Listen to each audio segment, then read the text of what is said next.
Boa tarde de domingo. Nós estamos dando sequência ao nosso estudo, nossa leitura do livro de Apocalipse. Nós fizemos uma inversão aqui, conforme eu anunciei, falando da queda da grande Babilônia e também antes falando da besta, do anticristo, do falso profeta, das duas bestas que se levantaram, da Babilônia, o sistema antirreligioso, um sistema de falsa religião, que é um dos sustentos da atividade do anticristo nesses dias que são mostrados aqui na palavra de Deus. Nós invertemos a ordem na sequência natural aqui do livro, com o objetivo de deixar sempre claro que o derramar da ira de Deus não é uma ira pela ira.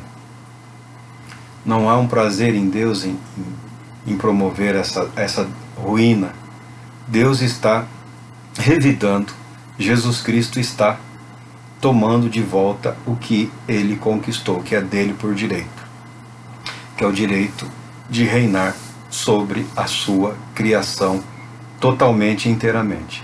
Então, o reino da besta, de Satanás, do anticristo, do falso profeta, da falsa religião, está sendo atacado sim. E eu acredito que todos esses acontecimentos são também uma maneira do Senhor Deus chamar os seus para a postura adequada, para a religião correta, para a fé que resiste até o fim. Então eu acredito que há esperança, sim, para a humanidade que terá todas as condições de se converter ao Senhor e Cristo. Como exatamente essas coisas se darão, alguma coisa está aqui declarado na palavra de Deus e muitas outras coisas não estão, nós não sabemos, então não nos permitimos especular demasiadamente a respeito desses assuntos. Mas nós estávamos falando dos flagelos e a queda da Babilônia é o sétimo flagelo, tal qual os selos, as trombetas, né, há um derramar também dos flagelos. Né? O sétimo e último flagelo aqui é anunciado como a queda da grande Babilônia. Nós podemos falar rapidamente aqui porque são os mesmos acontecimentos, ou uma dimensão mais intensa, ou uma sequência de acontecimentos, mas todos têm uma sequência natural, dos selos, das trombetas, dos flagelos, e também falamos dos ais ali.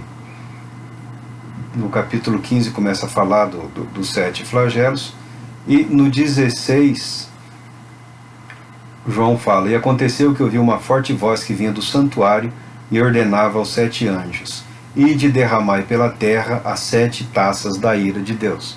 Alguns chamam também taças da ira. Ira é um dos atributos ou uma das manifestações da justiça. Deus se ira, sim, porque Deus é um Deus justo, e Ele, como Deus justo e todo-poderoso, Ele tem não só o direito, como a obrigação de fazer justiça, de realizar atos justos, de corrigir os erros nos quais a humanidade se embrenhou. O primeiro anjo aqui, o primeiro anjo a derramar a taça sobre a terra, nesse aspecto aqui, há uma separação. Partiu, pois, o primeiro anjo e derramou a sua taça pela terra, e todas as pessoas portadoras da marca da besta e os adoradores da sua imagem foram atacados por feridas dolorosas e mortais. Então, em um determinado momento, haverá uma diferença entre o justo e o ímpio, como a Bíblia declara. E no derramar da ira de Deus, como ocorreu nos dias de Moisés, da libertação do povo no Egito, chegou um ponto em que Deus fez diferença entre o povo dele e o povo egípcio. E aqui o Senhor Deus faz uma diferença. Aqui o ataque é contra aqueles que estão pactuados com Satanás, aqueles que estão de mãos dadas com o anticristo, aqueles que aderiram à falsa igreja, à não igreja. O segundo anjo derramou a sua ira sobre o mar, e ele se transformou em sangue. O terceiro derramou a sua taça nos rios e fontes, e elas se transformaram em sangue. Ou seja, a diminuição da água potável vai chegar ao limite. E a diferença aqui, o interessante aqui, como nós vimos também em todo o livro, é o anjo responsável pelas águas declara. Há um anjo responsável pelas águas, há anjos pelos ventos, todos os fenômenos que nós conhecemos como naturais, atmosféricos, ou fenômenos da natureza, o texto sagrado apresenta como poderes da criação. E tem o Criador, o soberano Deus, como Senhor de toda a sua criação. Então, anjos são agentes de Deus para execução da vontade de Deus no que diz respeito à ordem dos poderes da criação, inclusive. Então, há anjo cuidando das águas, há anjo cuidando dos ventos, há anjos cuidando de todos os fenômenos naturais e atmosféricos, que não são descritos como forças da natureza, são poderes da criação. O Senhor Deus tem direito sobre eles. E um anjo declara: tu és justo, tu o santo que és e que eras, porquanto julgaste estes crimes. Porque eles derramaram o sangue dos teus santos e dos teus profetas, e agora tu lhes dás sangue para beber, pois isto é o que merecem. E do altar procedia a seguinte aclamação: certamente, ó Senhor Deus Todo-Poderoso, verdadeiros e justos são os teus juízos. É importante que nós tenhamos em mente que esse senso, esse clamor por justiça é natural do ser humano.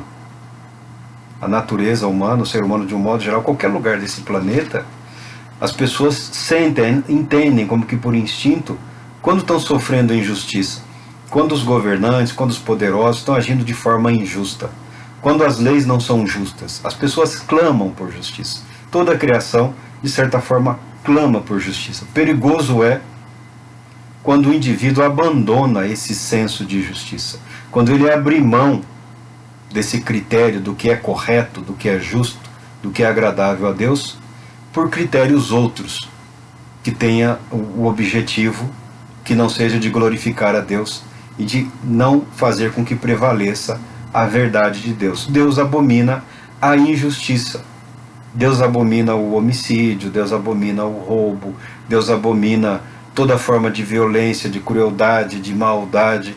Deus abomina que pessoas poderosas se aproveitem de outras em estado de maior necessidade. São coisas abomináveis a Deus.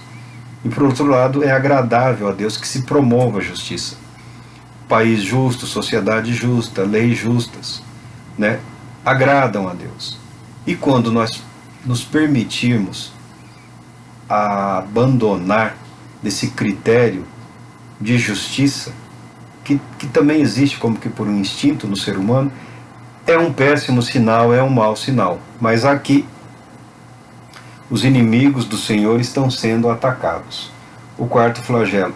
Veio o quarto anjo e derramou a sua taça sobre o sol, e o poder do sol foi como que aumentado, ampliado. Ao sol foi permitido queimar a humanidade. Será um período de intenso calor. E as pessoas que não respeitam a Deus, que não amam a Deus, colocarão a culpa em Deus. De fato, é a ira de Deus sendo derramada sobre a humanidade pecadora, sobre os adoradores da besta, e nem assim eles se humilham, nem assim eles se dobram. Nós citamos do exemplo de Nínive, que com a presença de Jonas, né, sem nenhuma vontade de pregar a palavra de Deus para aquela cidade, do pouco que ouviram, e ao saberem da história de Jonas, do Deus de Jonas, se arrependeram, colocaram até os animais para jejuar. Até os animais jejuaram. E Deus não destruiu Nínive naqueles dias, nos dias da profecia de Jonas, porque o povo ouviu a palavra de Deus e se arrependeu. Aqui vemos um povo obstinado que não quer voltar atrás. O quinto flagelo aqui é sobre o trono da besta, como foi no Egito, a capital, onde vivia o faraó. O trono da besta ficará em trevas, e será uma aflição tão grande que os homens morderão as próprias línguas e também blasfemarão contra o Deus dos céus por causa das terríveis dores que sentiam provocadas por suas muitas feridas. Contudo, nem mesmo assim se arrependeram de suas obras malignas para que pudessem glorificar ao Senhor. Hoje tem sido muito fácil, não posso falar em relação ao restante do mundo, dos países vizinhos, mas hoje tem sido muito fácil no Brasil qualquer um investido de autoridade pública, de cargos políticos, cargos eletivos, se apresentarem como religiosos. Isso tem sido, já faz de longa data. Até pessoas que não professavam religião, eu vi sendo declarados por religiosos como homens e mulheres ungidos por Deus para algum propósito que eles imaginavam ser o adequado. Isso é extremamente perigoso. Esse é um caminho muito triste para a Igreja de Jesus Cristo. Eu não tenho nenhuma dúvida de que nós devemos abrir os nossos olhos para a verdade, para a realidade, e tomarmos uma decisão em relação a que evangelho é esse que se pretende viver ou pregar. Porque se é colocado diante das pessoas uma possibilidade de uma igreja que se diz evangélica e ao mesmo tempo pactua com atrocidades, com aberrações, com violência, com insanidades, com ódio, isso, na minha opinião, é um caminho que trará péssimos resultados e consequências terríveis. Porque o que a palavra de Deus declara aqui é que o anticristo vai se aproveitar de uma infraestrutura, de uma grande estrutura de religiosidade, de religiões do mundo, da terra, que será como que um império, uma cidade de comércio religioso muito intenso, de atividade religiosa muito intensa, de atividade religiosa patrocinada pelo anticristo, atividade religiosa supervisionada e com o aval do falso profeta. Então será anti-religião.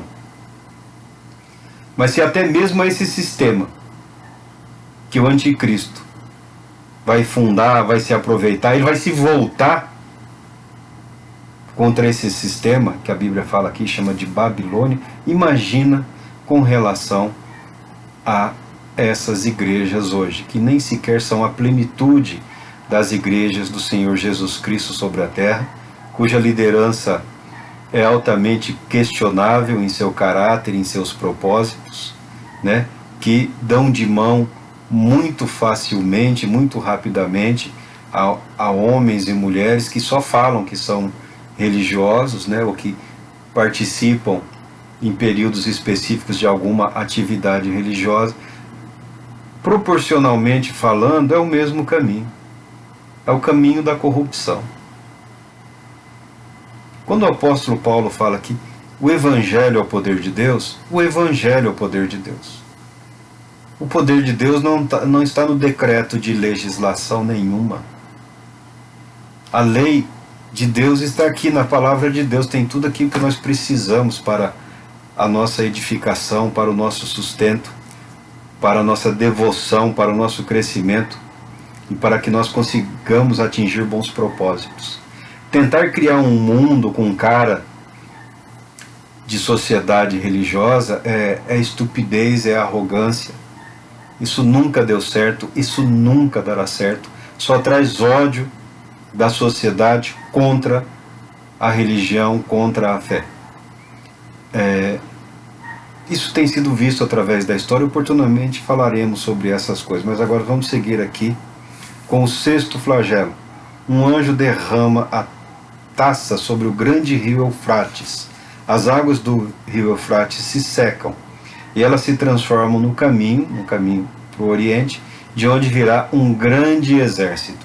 A essa altura nós já sabemos pela palavra de Deus que o anticristo soltou 3 espíritos malignos que o apóstolo viu como semelhantes a rãs E estes espíritos foram para os reis, os poderosos da terra, para convencê-los em armar um grande exército para marcharem contra o Senhor.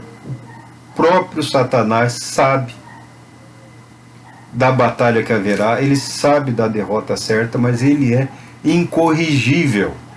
E ele se lança nessa aventura sem precedentes, arrastando com ele os que já eram dele, os demônios, e também boa parte da humanidade que não quis obedecer à palavra de Deus. Quando nós colocamos em xeque, em questionamento, as verdades centrais, as verdades fundamentais, os valores da palavra de Deus, nós corremos o risco de ficar à mercê dos diabinhos que estão aí mundo afora, tentando seduzir e tentando dominar. Vamos lá. Aqui, ó, o dragão. Observei saindo da boca do dragão, da boca da besta e do falso profeta 3 espíritos imundos semelhantes a rãs. O mesmo poder satânico e demoníaco que estava sustentando o anticristo e o falso profeta, ele produz mais de si, né, que são espíritos de demônios que realizam sinais miraculosos, e eles vão aos reis de todo o mundo. Eu já falei, os milagres de Satanás na prática são mentiras. São histórias elaboradas, são truques elaborados, são fenômenos artificiais. O diabo é o pai da mentira. O diabo é chamado de enganador. É o pai da mentira. Ele não tem poder para criar. Não há poder criativo em Lúcifer, em Satanás. Ele é incapaz de criar. Como ele também é incapaz de amar. Quando eu falo dos mandamentos do Senhor, um deles é esse. E certamente é o mais difícil. Porque se nós propusermos aqui, não sejamos exagerados. Vamos falar de um período que é possível para jovens, adultos, pessoas até uma faixa etária avançada. Vamos fazer um clamor ao Senhor, vamos propor um período de jejum. 7 dias de jejum. Milhões de pessoas sobre a terra, se quiserem, são capazes de jejuar 7 dias. Vamos, nesse mês que se aproxima, orar todos os dias, pelo menos 1 hora por dia. Milhões e milhões de pessoas são capazes de orar pelo menos 1 hora por dia. Alguns já levantam um pouco mais cedo, num bater de joelhos no chão, já passa ali 1 hora, 2 horas e pronto, e acabou. Agora, se eu disser, o Senhor Jesus ordenou que devemos amar os nossos inimigos, aí eu vou perder muitos amigos. E Jesus não estava brincando quando disse isso. Porque tudo que Jesus fala tem a perspectiva de eternidade. Sabendo o que espera o pecado, sabendo o que está reservado para o pecado, para o pecador, sabendo o que está reservado para aqueles que não ouvem a palavra de Deus, tendo uma ideia, uma perspectiva bíblica do que é a ira de Deus e a condenação eterna, o amor de Deus derramado em nossos corações e nossas vidas deveria, porque é poder suficiente para propor em nós uma vida de oração também em favor dos nossos inimigos. Porque os maus também amam os seus, foi o que Jesus ensinou. O criminoso cuida do filho, do neto, do pai, da mãe. Os maus também cuidam dos seus. Não só as pessoas boas cuidam dos seus, os maus também cuidam dos deles. Então nós temos que fazer alguma diferença. A diferença, eu não estou dizendo que ninguém deve ser um tolo, agir como um tolo. Não, se quiser me dar um tapa, pode me dar um tapa, me beliscar, me chutar. Não é isso que eu estou dizendo. Nós devemos agir nesse mundo com sabedoria. Mas devemos agir com a sabedoria dada por Deus, pelo Espírito de Deus, acreditando que é possível que pessoas que nós temos como difíceis ou impossíveis, ou endemoniados, ou seja lá o que for, ou inimigos políticos ou religiosos, sabendo que é possível para Deus, e esta é a vontade de Deus, que o Evangelho de Jesus Cristo chegue até eles e que o Evangelho de Jesus Cristo os converta em aliados, em irmãos. Não precisa necessariamente ser amigos, mas podem ser aliados na fé pela proclamação do reino de Jesus Cristo. Se nós deixarmos de acreditar que aquelas pessoas que hoje nos odeiam, se nós deixarmos de acreditar que elas podem ser alvo do amor e da misericórdia de Deus, a nossa fé não faz nenhuma diferença. A nossa suposta união com Cristo não faz nenhuma diferença. Porque enquanto nós estávamos debaixo do poder do pecado, toda a humanidade, como a Bíblia declara, Deus enviou o Salvador, e Cristo, que se fez homem, viveu debaixo da lei, nesse mundo de pecado, com o propósito de salvar pecadores. Pecadores. E nesse mundo, nessa vida, inimigos se levantam. Pessoas que algumas têm prazer e se deliciam em prejudicar outras vidas. Mas não cabe a nós, no momento, julgarmos isso. O que nós precisamos enxergar isso, o que nós precisamos enxergar nisso é a oportunidade de vermos a glória de Deus resplandecer através da salvação de pessoas que estão num estado de corrupção talvez mais intenso do que outros. Mas eu não posso dizer que são inatingíveis pelo Evangelho. Se há uma coisa interessante aqui no livro de Apocalipse, é que ele marca a proximidade do fim, ele descreve os momentos finais, e, na minha opinião, ele descreve momentos gloriosos de fé e de esperança. E não precisa aguardar o pior momento da humanidade. Não precisa aguardar o pior momento da história. Hoje, o poder de Deus, o poder do Evangelho é o mesmo. É o mesmo no que diz respeito à capacidade de salvar e de livrar. Se nós permitirmos não sermos egoístas e mesquinhos com a nossa fé, acreditando que ainda hoje Deus pode levantar uma geração mais poderosa, mais capaz, mais útil a Ele, nós temos a obrigação de persistir na proclamação do Evangelho. E não, como alguns tentam fazer, agir como se o Evangelho estivesse destinado só a um pequeno grupo, a um pequeno núcleo, a uma parte de uma geração, e que só esses foram ou serão iluminados, só esses sabem o que fazer e como fazer. Não, eu não acredito nisso. Eu não acredito nisso.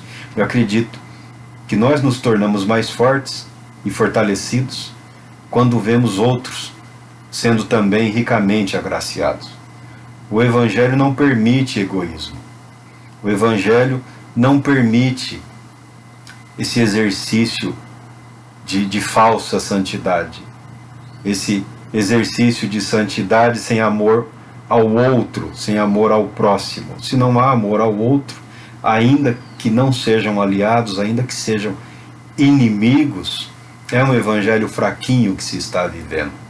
É um evangelho de gueto, né? É uma falsa resistência, né?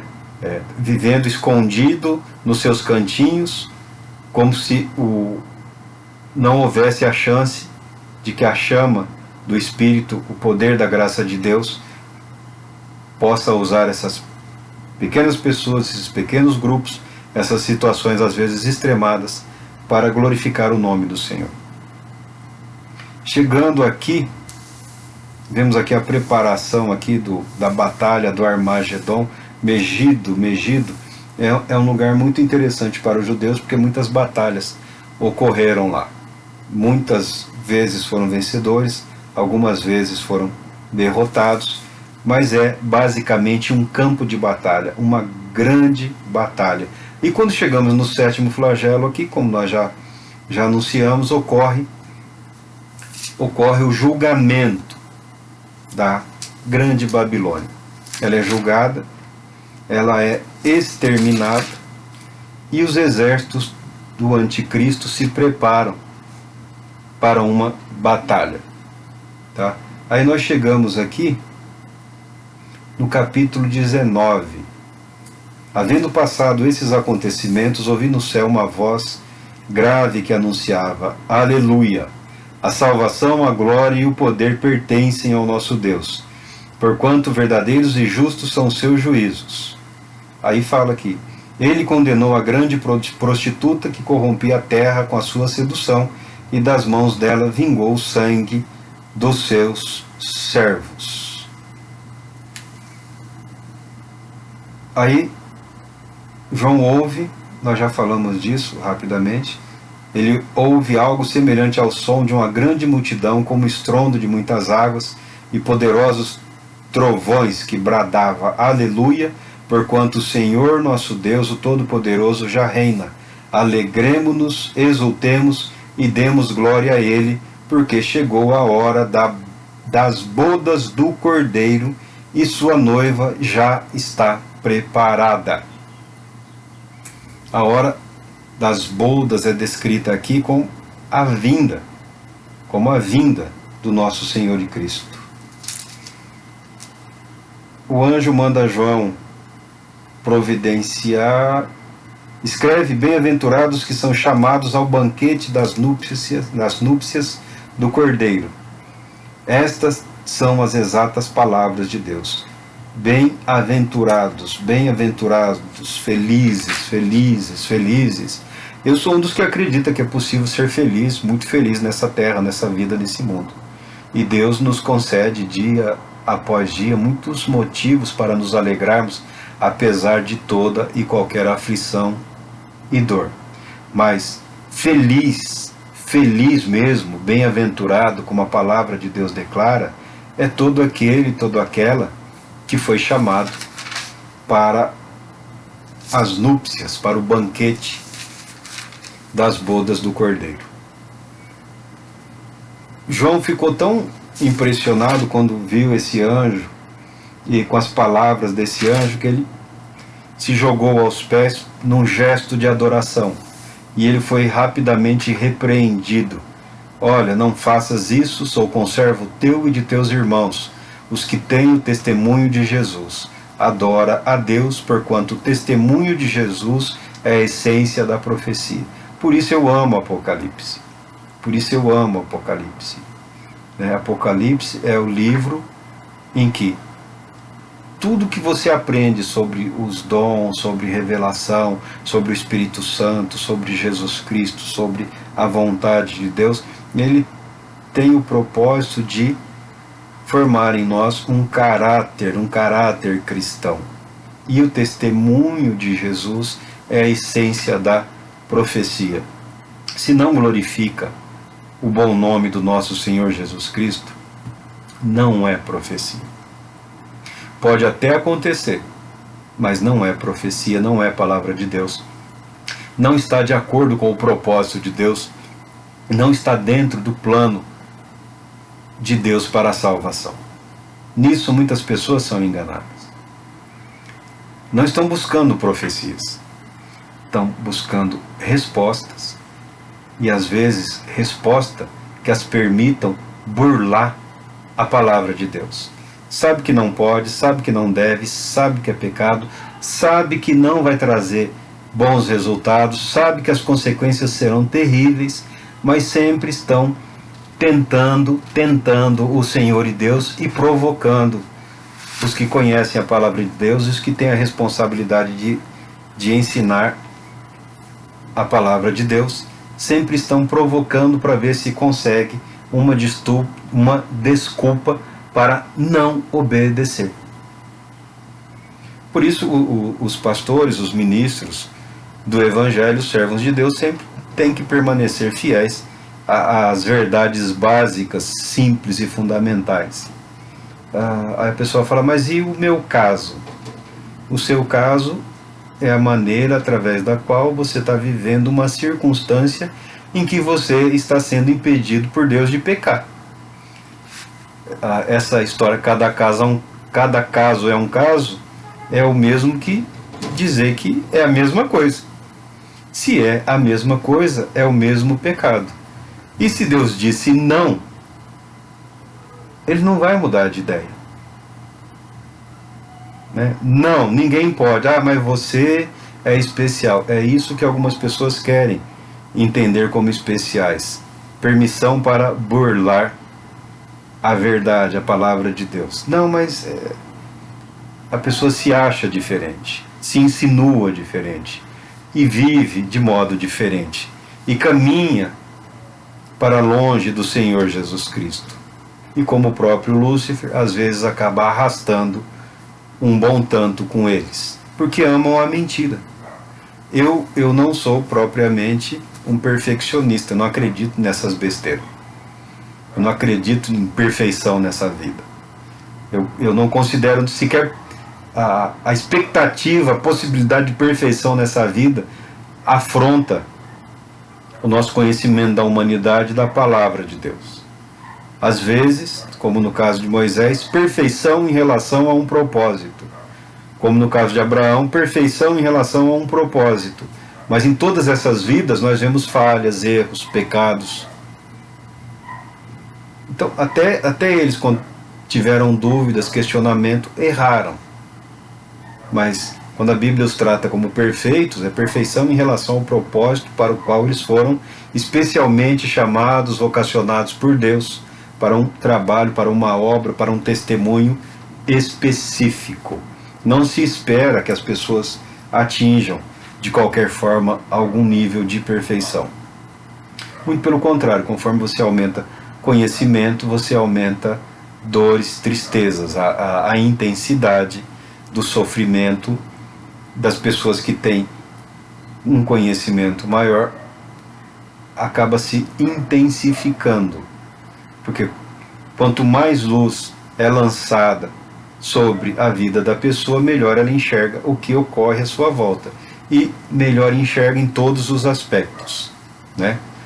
Sociopolítica, economicamente, espiritualmente, e isso traz dor, traz aflição, traz sofrimento. Porque a partir do momento que você toma conhecimento da verdade, você tem um compromisso com a verdade. Se você chegou ao conhecimento da verdade, é porque a verdade chegou até você. E fugir disso não é impossível. Aqui continua: então olhei e eis que vi os céus abertos, e diante de mim um cavalo branco, cujo cavaleiro se chama Fiel e Verdadeiro. Ele é responsável por julgar e guerrear com justiça. Seus olhos são como chamas vivas de fogo, e em sua cabeça há muitas coroas e um nome escrito que somente ele conhece. Estava vestido num manto salpicado de sangue, e seu nome é Palavra de Deus. Os exércitos dos céus o seguiam, vestidos de linho fino, alvo e puro, montados em cavalos brancos. Uma espada afiada saía-lhe da boca para ferir com ela as nações, e as regerá com cetro de ferro, e ele mesmo é o que pisa o lagar do vinho da justa ira de Deus Todo-Poderoso. Em seu manto, sobre a coxa, traz escrito este nome: Rei dos Reis, Senhor dos Senhores. Está descrevendo aqui de uma forma gloriosa, como já foi descrito em outros textos e outros eventos, a vinda pessoal, física, do nosso Senhor e Salvador Jesus Cristo, Rei dos Reis e Senhor dos Senhores, que reinará sobre toda a terra, sobre a humanidade que há. E os exércitos do céu o acompanham, tanto anjos quanto os santos. Avistei um outro anjo que se colocou em pé no sol e que clamava em alta voz a todas as aves em pleno voo pelo céu, em pleno voo pelo meio do céu: vinde, ajuntai-vos para a grande ceia provida por Deus. Aqui não está falando da ceia, da bodas do Cordeiro. Ele está descrevendo a batalha que está prestes a ser iniciada e imediatamente vencida por Jesus Cristo. Tá? Nesse momento vi a besta, os reis da terra e os seus exércitos reunidos para guerrearem contra aquele que está montado no cavalo e contra o seu exército. Ele exibe uma vinda como o Senhor glorioso, como majestoso e sublime rei, como que cavalgando um cavalo pronto para a batalha, já vencedor, tá? Os exércitos estão preparados. Aí acontece algo. Entretanto, a besta foi presa. A besta foi presa. E com ela o falso profeta que havia realizado sinais miraculosos em nome dela, por intermédio dos quais ele havia enganado todos os que receberam a marca da besta e adoraram a sua imagem. Os dois, o anticristo e o falso profeta, os dois foram lançados vivos no lago de fogo que arde com enxofre. Com a vinda de Cristo, imediatamente o anticristo e o antiprofeta, o falso Cristo e o falso profeta, são já lançados no lago de fogo. Todos os demais, todo o exército dos reis da terra que se reuniram para batalhar, diz a palavra de Deus, foram mortos. Foram mortos. Todos os demais foram mortos com a palavra que saía da boca que está da boca daquele que está montado no cavalo. Tá? Ninguém afrontará Jesus para sempre.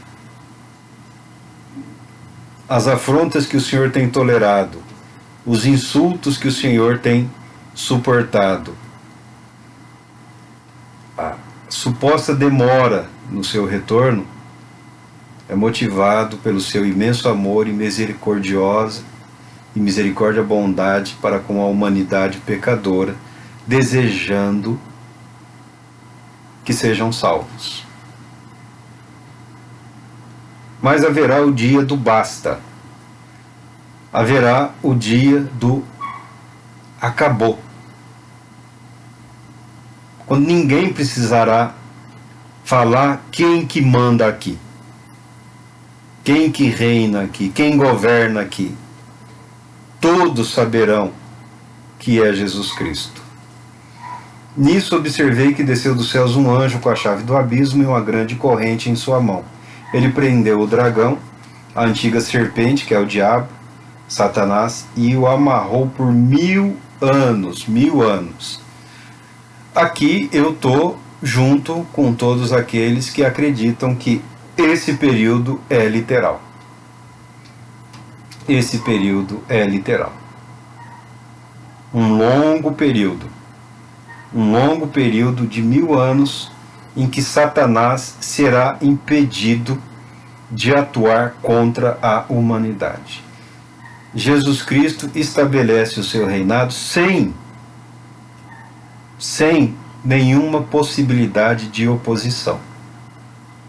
E dá àqueles que estiverem vivos a oportunidade de viverem livres da influência satânica. Por quê? Eu entendo que é o último teste para o que resta da humanidade. É a resposta ao último questionamento vazio. Mas e se não tivesse diabo?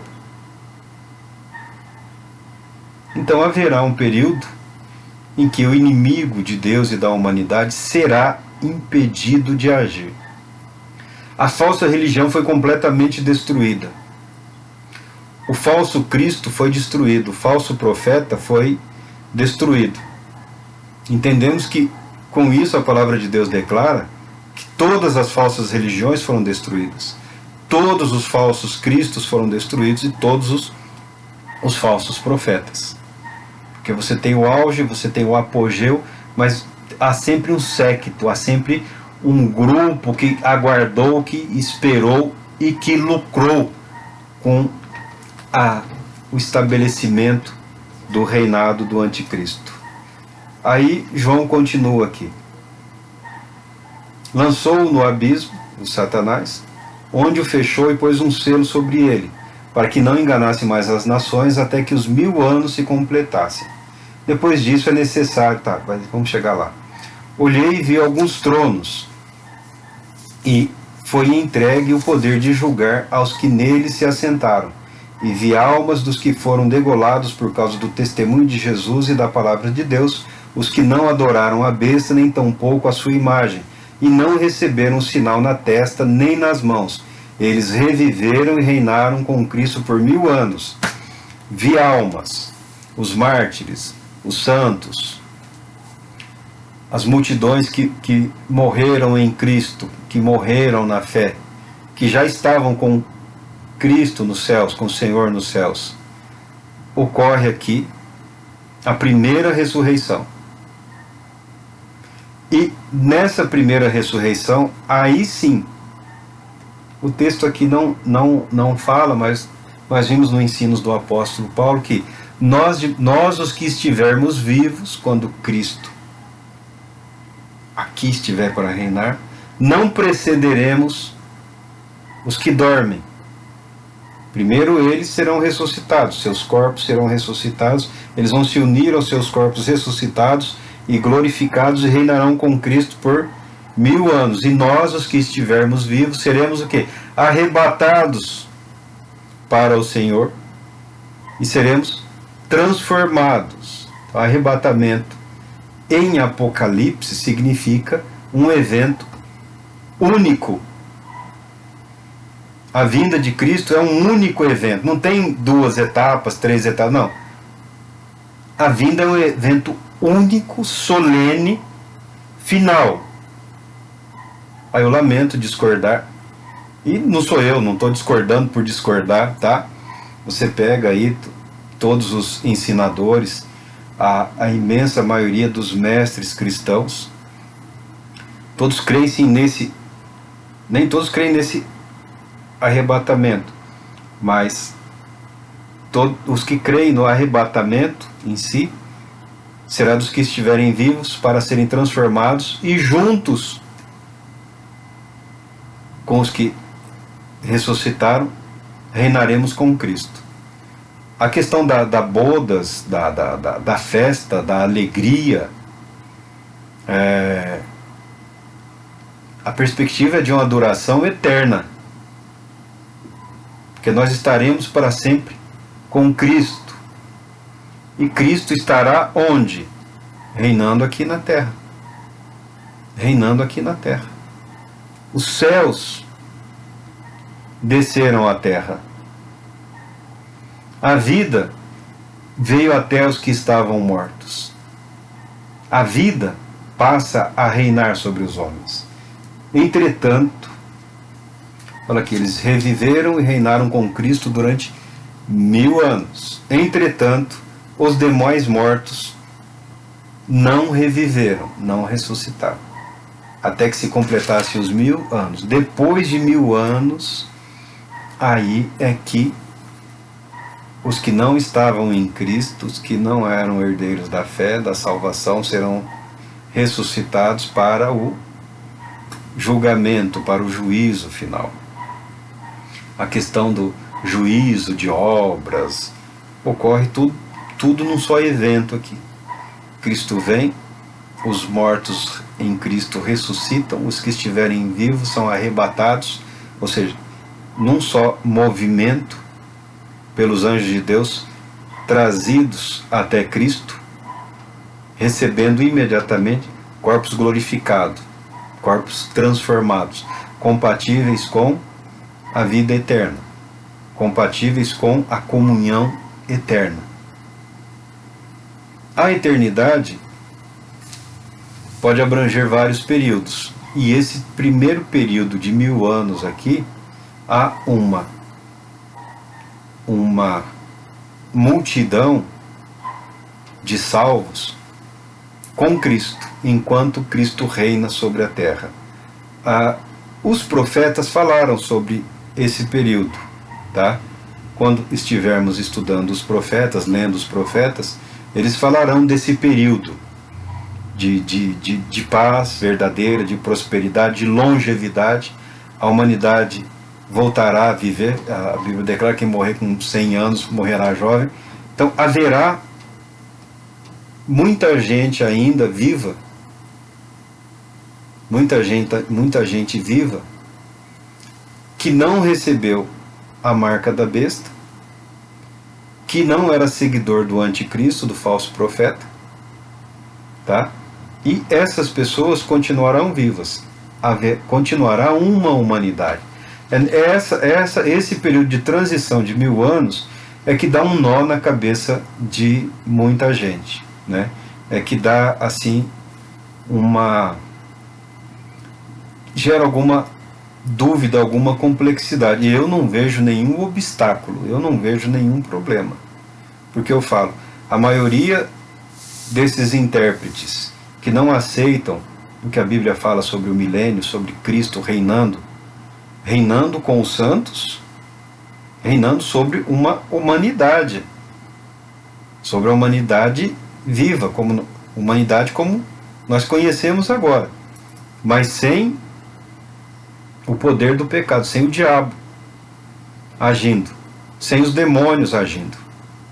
Uma sociedade, aí sim, não a do anticristo, que é um período curto, é um período de mentira, é um período de engano, é um período de erro. Essa de Cristo será um período de verdadeira paz, de verdadeiro júbilo, de verdadeiro crescimento. As nações verão o nosso Salvador Jesus Cristo. E a Bíblia fala que ele governará sobre as nações, sobre os reis da terra, por 1000 anos. Aí vem a conclusão triste.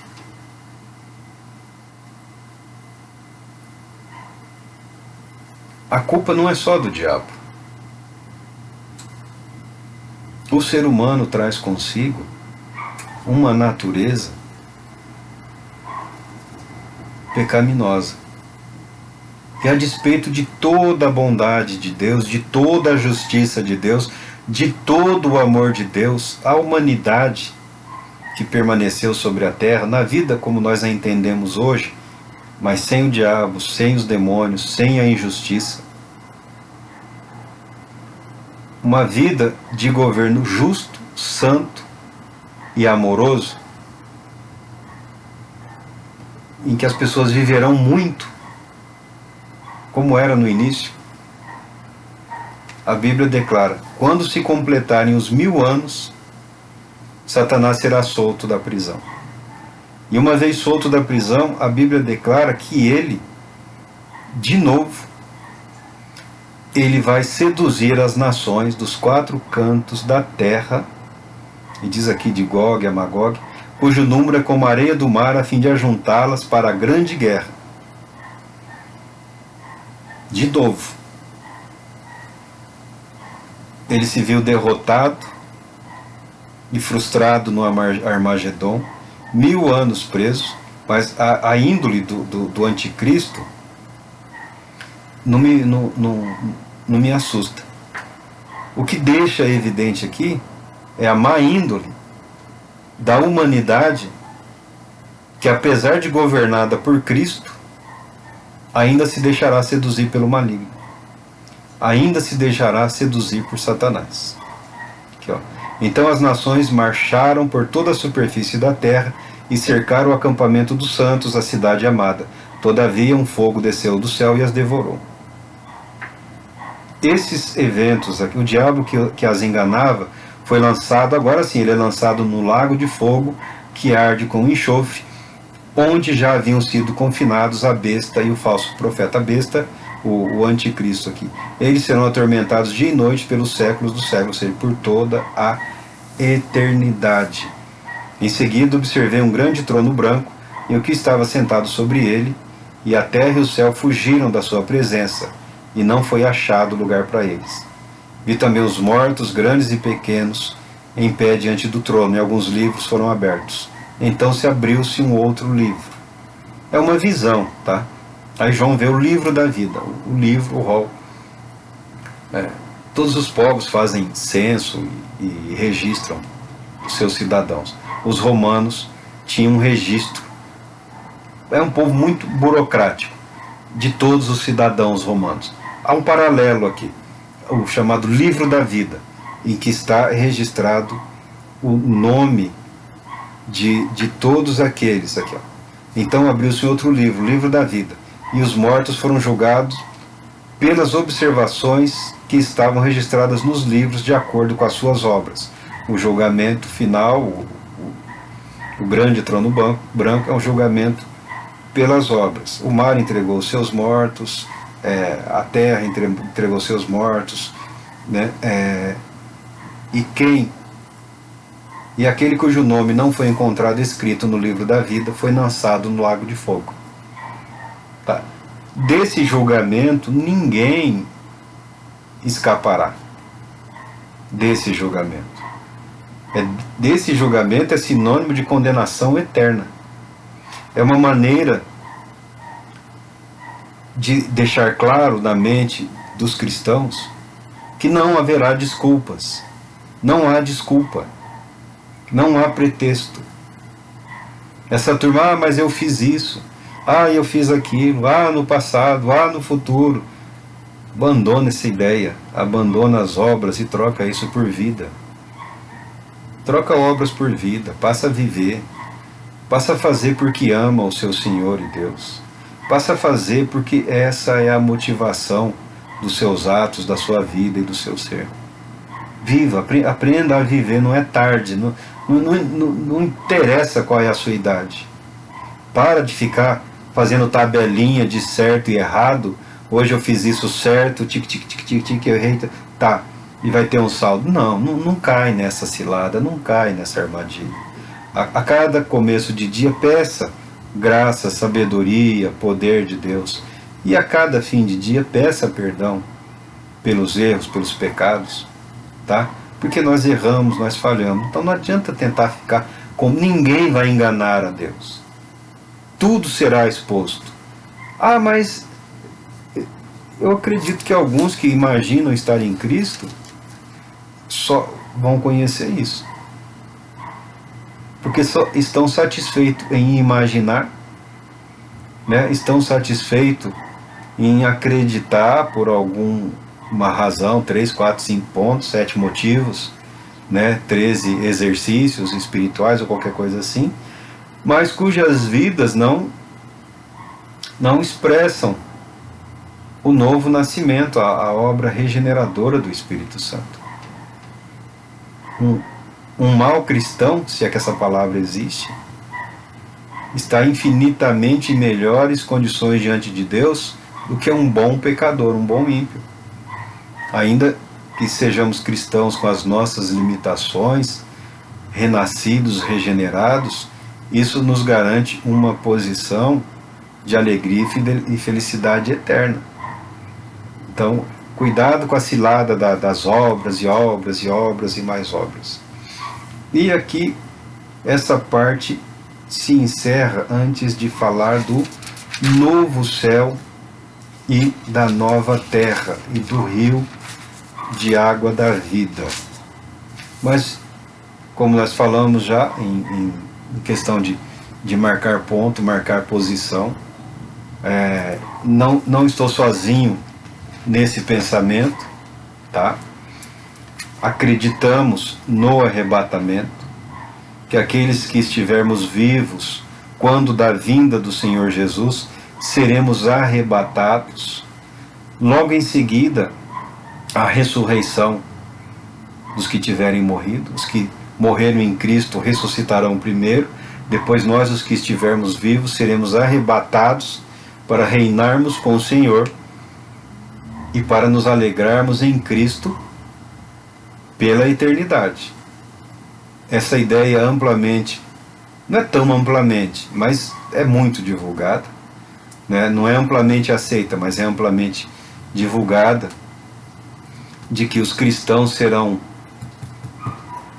poupados da tribulação, ou pelo menos de uma parte chamada grande tribulação, né?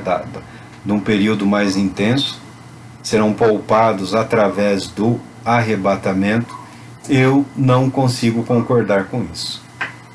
Porque Deus nunca poupou os seus melhores.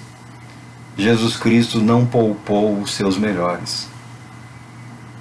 O apóstolo Paulo até falava sobre isso nas suas cartas, que ele se via como que colocado para espetáculo, a maneira como o apóstolo Paulo viveu, sendo humilhado, espancado, preso, apedrejado, e finalmente morte por decapitação.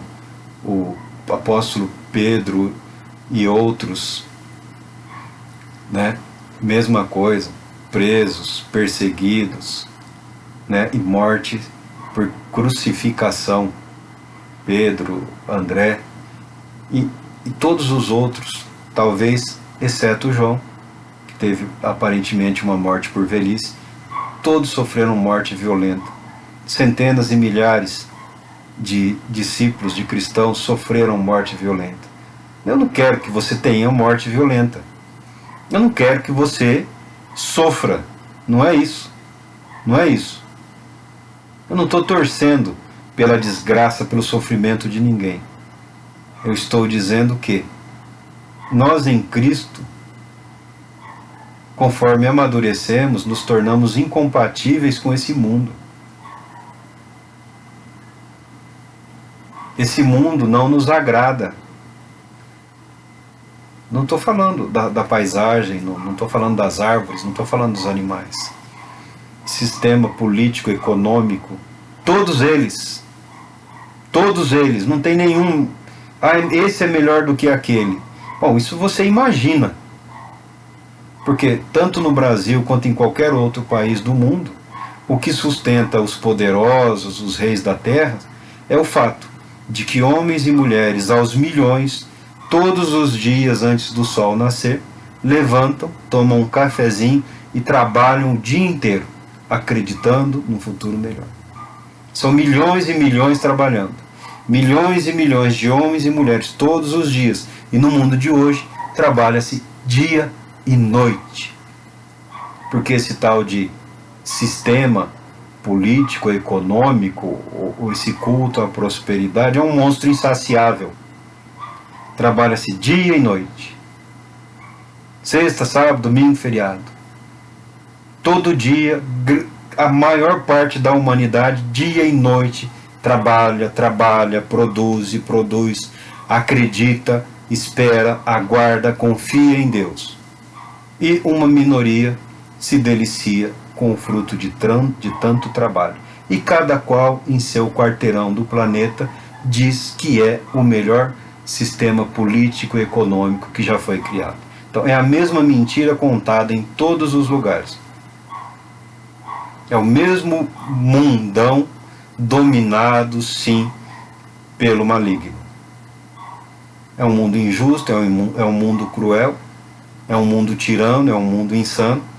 Porém, é um mundo que está debaixo da graça ainda do nosso Senhor. Há um mundo para o qual o Evangelho não só precisa, como pode ainda muito facilmente ser anunciado. E eu peço muito a Deus que a nossa geração, que não estamos no fim, ainda aguentamos aí algumas tijoladas na testa, algumas facadas nas costas, nós que permanecemos firmes no Senhor, eu peço a Deus que nós sejamos parte dessa geração que continuará semeando, proclamando o Evangelho de Jesus Cristo. Que Deus te abençoe, um bom domingo, retorno em breve para encerrar o estudo.